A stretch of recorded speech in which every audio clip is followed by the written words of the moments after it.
I'm Alex Radcliffe from Board Game Co, and today I'm doing a long requested video of my top 15 lowest cost per plays.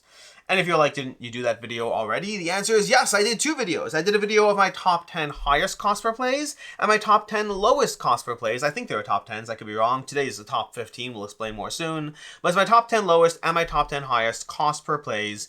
I did it a while ago, I'll link to them both down below. But what was interesting about the top 10 lowest cost per plays is the vast majority of the games in that list were all cheaper games. Games like Cockroach Poker, where you could play it a bajillion times for a $10 price point or whatever it actually costs, and get a whole lot of plays, and therefore games like Skull, Skull might, I don't remember what was in that video, but Skull should be in that video, Trio should be in that video, Sprawlopolis should be in that video, don't know if they actually are, but all of those would be good, eligible games to be incredibly low cost per plays, because you're talking about a cheap game to begin with. You don't need as many plays to get down to a low cost per play. And a bunch of people asked me during that video, okay, great, fun video, useful, but also, can you tell us your lowest cost per plays for more expensive games? And so today, but I don't know, 2 years after that first video, I'm finally doing it. I'm doing my 15 lowest cost per plays for games that have an MSRP of $50 or higher. These are all MSRPs taken from, I think, Miniature Market or General, just Googling. MSRPs do change over time, so it's close enough. It's close enough, but we do have 15 games, and I am including a 16th as well as a useful reminder because my number 16 is Blood Rage. Blood Rage has an $89.99 MSRP, and I have 15 logged plays, which would give me a cost per play of $5.99 per game. That would be my 16th lowest cost per play. The reason it's on this list, despite the fact it's not making the top 15, is because it's a good reminder that all of the plays that I have listed here are all whatever I happen to remember to log, which I generally estimate to be around 90% of my plays, but in the case of something like Blood Rage I have easily 30 plus plays, if not more. Blood Rage I've played an absolute ton of, but there's two reasons they wouldn't be on this list as much. The first is I only started logging plays to begin with, and I want to say maybe 2017, I think 2017 or something like that, or maybe 2016, I don't think so. I think it was 2017, 2018 was when I started logging plays, which means anything that I had beforehand didn't get logged plays. And additionally, there are many games that I play a lot more and I don't happen to get plays in, as some over here we'll talk more about in this video, but I am just going by whatever I logged. So Blood Rage probably would be eligible, but it's my number 16 as a special mention, and a reminder that all the plays here are just whatever I have logged in my app, which by the way is Board Game Stats. I'll also say, by the way, I actually will be pulling boxes off from the side as I go through it. Not all the games, but because 15 is a lot, but I'll be grabbing a whole bunch of boxes as we go. Which means let's go ahead and start off with our number 15. And number 15 with 27 logged plays, sounds like it could be accurate enough. I don't know. I probably have somewhere in that range. But we have coming in a Zombicide Black Plague. With MSRP of $109.99, at least as of right now, and 27 logged plays, that brings it down to $4.07 per play. Although I hesitate to look at things like Marvel Zombies, where I have a handful of plays and like 7 times the cost. But Black Plague, I've actually gotten a decent amount. And I will say, last note over here, I didn't factor in expansions. I do have a lot of expansion content for this. I didn't factor that all in. You could choose to go ahead and throw it in. If you're counting Zombicide Black Plague, it shouldn't be eligible here if we're counting all the expansion costs, because I do have a lot of expansions. You can throw Blood Rage in as your number 15 instead. But Zombicide Black Plague, I've played it a lot. I will continue to play it a lot. It's a great game. It's the first Zombicide that I've played, and I don't anticipate getting rid of it anytime soon, although I am anxiously waiting on White Death to show up. Coming in at number 14, we have Revive. Revive, which I just did a 12x12 review series of, and honestly, a lot of the plays came from doing that series. Revive, I have 21 logged plays, and I do think I have more than that overall, more actual plays, because I played it like 20 plus times alone just for the video, not to mention the plays I got beforehand. But 21 logged plays of Revive with an $80 price point brings you down to a cost per play of $3.80 per play, which is not bad. But honestly, this video is a little depressing in the sense that even something like Revive, which I've played a decent amount compared to my other games, like, I don't think of it as being $4 per play. But granted, I should also note that this is based on MSRPs, not the actual prices you pay for them, so prices should be lower in that sense. But still, to me, Revive's a game that I really got my money's worth out of, and I did. $4 per play is excellent. But it still does feel a lot higher. I hesitate to look at the games that cost $60 that I played twice. That's a $30 cost per play. That's not this video. This is the video supposed to make me feel good. and instead it's still making me feel a little bit bad. Coming in at number 13, I didn't grab the box for this one because the last time I grabbed the box for Planet Unknown, all the tiles fell everywhere and it had a whole big mess. So there's a little bit of PTSD over there, not to minimize PTSD and what it actually refers to, but I definitely didn't want to grab the box for Planet Unknown. But that's neither here nor there. We have Planet Unknown with a $79 price point and 25 log plays, bringing you down to a $3.16 cost per play, and that one I will continue to get a ton of plays out of. Contrast with something like Revive, where I played it a bunch, and then because I was doing the video, I played it like 20 plus times in just a narrower range. Planet Unknown is one that I played more naturally, just getting in a play or two a month here and there. Again, 25 plays since I've had it, that does roughly translate to roughly a play a month. That's consistent play on a game that I've enjoyed a lot since I got it. Fantastic game, easy to table, definitely recommend getting it. Coming in at number 12, we have Inish. Inish has a $69.99 price point, and it's upside down. Inish has a $69.99 price point with 23 plays. Again, this is another one that I think that I do have more plays of, but nonetheless, a $3.04 cost per play. So we went from $3.16 down to $3.04 per play for Inish. Although there's a big box coming out, so do I count the expansion stuff over there? I also have Seasons of Inish in here, but you don't really need Seasons of Inish, honestly. Although honestly, all the expansions of Inish are not necessary. Some of them have nice to have elements to them, but certainly not on the necessary side.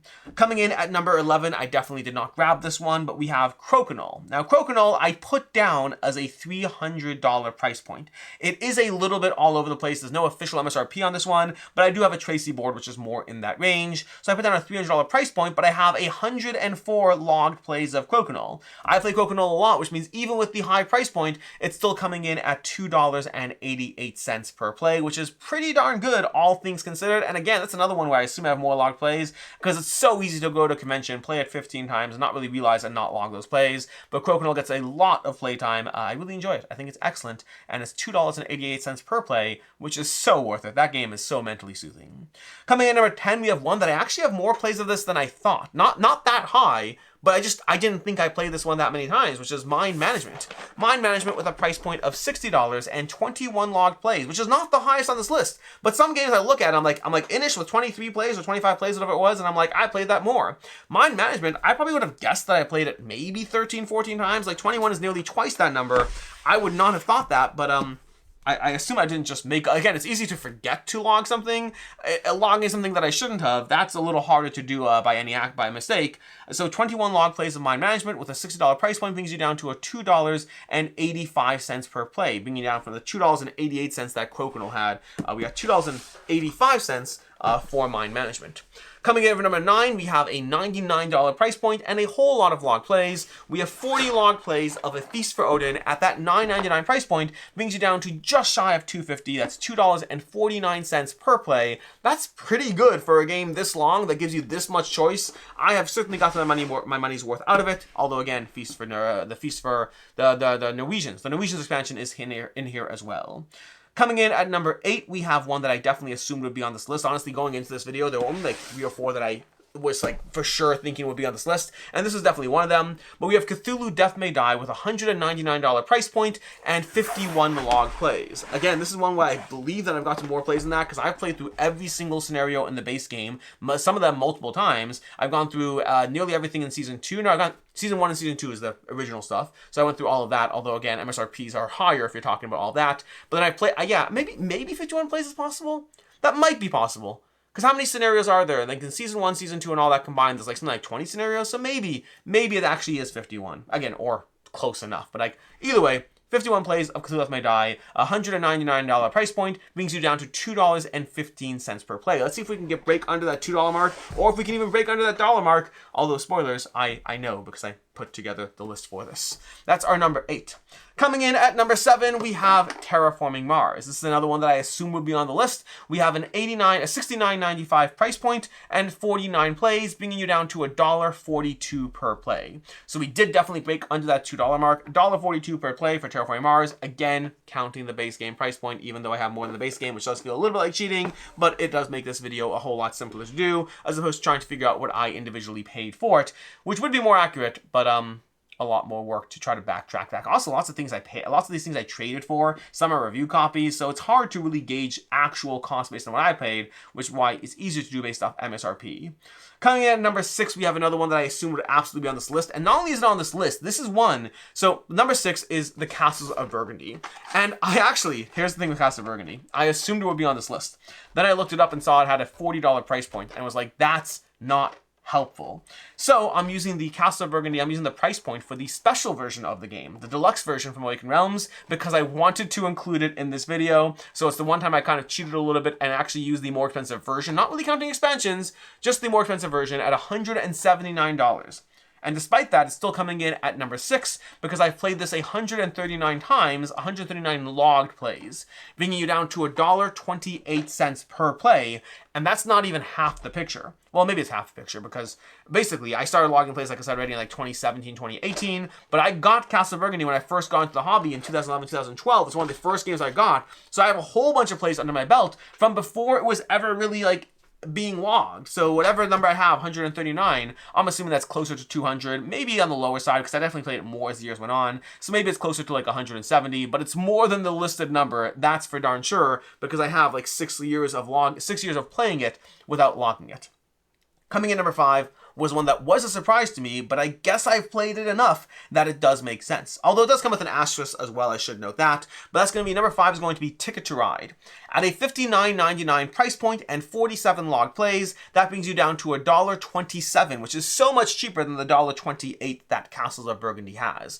Now this one does get an asterisk that technically applies to a lot of things. It's a little bit all over the place. I'll explain in a second, because actually our number 4 is going to have the same question with a different answer, which is basically sometimes when I log games that are similar, I just log it under 1. What I mean by that is I'd have to check my app individually because my app would tell me, but if I play Ticket to Ride, I log it as Ticket to Ride. If I play Ticket to Ride Europe, I don't actually know if I log it as Ticket to Ride Europe or Ticket to Ride. I have to go to my app because it is case by case. Sometimes I play a version of a game and I just log it as the parent of that game. For example, Marvel Zombies gets logged as Marvel Zombies. Zombicide Black Plague gets logged as Zombicide Black Plague. But Zombicide Green Horde, I'm pretty sure I just log as Zombicide Black Plague because it's the medieval Zombicide. So I don't always distinguish. And in the case of Ticket to Ride, I don't know when I did or didn't distinguish between versions. Like, I'm pretty sure Ticket to Ride First Journey got its own thing. Ticket to Ride Legends of the West for sure got its own thing.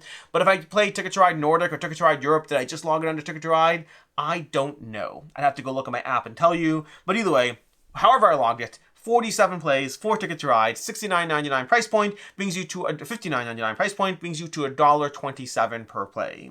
Coming in number 4, we have Gloomhaven. Now, Gloomhaven is one where I have distinguished between Gloomhaven, Frosthaven, and Jaws of the Lion. So when I say I have 113 logged plays of Gloomhaven, I actually mean 113 logged plays of Gloomhaven. That one I definitely made sure to distinguish as I played through it. Although Crimson Scales, I think Crimson Scales I also logged. No, I think I logged Crimson Scales as Crimson Scales. I'd have to check. I'm not sure. But coming in number 4, we have Gloomhaven with $140 MSRP, 113 log plays, brings your cost per play down to $1.23 per play. Coming in number 3, we have Trailblazers. Now, Trailblazers, I've gotten a lot of these plays in the past few weeks. I don't know if this would have been on the list if I did this video a month ago. Trailblazers has a $50 price point and 57 logged plays. But I would guess that half of those plays are from this past month because I've really been going through the solo mode of Trailblazers to really dive into trying to accomplish every single one of the goals. So I think like half of them, maybe it's still be on the list. I guess we could do the math on it. At $50 price point, $50 price point, 57 log plays, that brings you to an 87 cents cost per play, which I guess does mean, and it only just barely cracks that price point at $50 exactly, but I guess that does mean even if I did have only half the plays, it would still be on this list considering our number 15 was Zombicide Black Plague with $4 cost per play, so I guess this still would have been on the list. It just would have been a lot higher up on the list. And honestly, if you come back to me in like another 2 months, that cost per play might be shrink to half because again, I'm going through a lot of these plays right now to really accomplish all of these. If you talk to me in 2 months, in fact, honestly, when I post this video, I might check the pinned comment. Check the pinned comment for the number of log plays of Trailblazers I have, just because I happen to be on a Trailblazers binge, which means that this might go down a few marks. This might be by number 1 by the time you watch this video. So, Go ahead and check the pinned comment because I think that's actually fun now. Anyways, Trailblazers, $50, 57 log plays, 87 cents per play, and let's see if we can get that number down so that this is our number one by the time you watch this video. After this video, I'm going to immediately go play 3 games of Trailblazers just because I think that should help. Anyways, coming in at number 2, we have Lost Ruins of Arnak, another one that I assumed would be on this list. A $59.99 price point and 61 log plays brings you to a price point of wait 1 second. Sorry, I'm looking at my sheet over here. I think I got things in the wrong order. I apologize. I'm just going to go ahead and grab this over here. This is the thing I reference when I am trying to like look at my little notes over here. I got the order wrong in 3 and 2. I don't know how that happened because I just did a sort. How did that happen? Anyways, Trailblazers. Lost Ruins of Arnak is really our number 3 and Trailblazers are number 2. Because Lost Ruins of Arnak is a $59.99 price point, 61 log plays. That brings you to a 98 cents cost per play. And Trailblazers was 87 cents. So, Trailblazers is already our number 2. It's not our number 1. It will be our number 1 by the time you watch this video. Which brings us to our number 1. And number 1, I didn't even think would be on the list. I didn't really realize at all. But our number 1 is going to be Mythic Mischief. Mythic Mischief, and again, this is one where I'm pretty sure Mythic Mischief Volume 2, I just logged as Mythic Mischief, so you could count that against it. But Mythic Mischief, with a cost of the game of $59.99 and 76 logged plays, brings you down to a price point of 78 cents per play, which is the lowest that I currently have for any game that is over $50 in the price point, 78 cents per play for Mythic Mischief, which is not bad at all. But I do think Trailblazers will be the number 1 by the time you watch this video. Anyways, those are my 15 cheapest cost per play games, 4 games that have an MSRP of $50 or more, with a whole lot of asterisks and inclusions around, not counting expansion stuff, counting obviously the games I have logged and not what I think I played, all those kinds of exceptions and notes. But let me know in the comments down below what your cheapest games are. What's your cheapest games? And you don't have to go through everything, obviously. Just think of something you play a lot that is more than $50 and do the math and let me know one of your cheaper games as far as the cost per play. And I know there's gonna be someone down there who posts something that makes me feel like there's gonna be one person who posts like, yeah, I played Gloomhaven like 742 times and that works out to like 27 cents per play. There's gonna be at least one of you, which is fine. That's a good thing. It's not a bad thing. It just means I'll feel bad, but that's good. It's a good thing. Go ahead and do it. Go ahead and do it.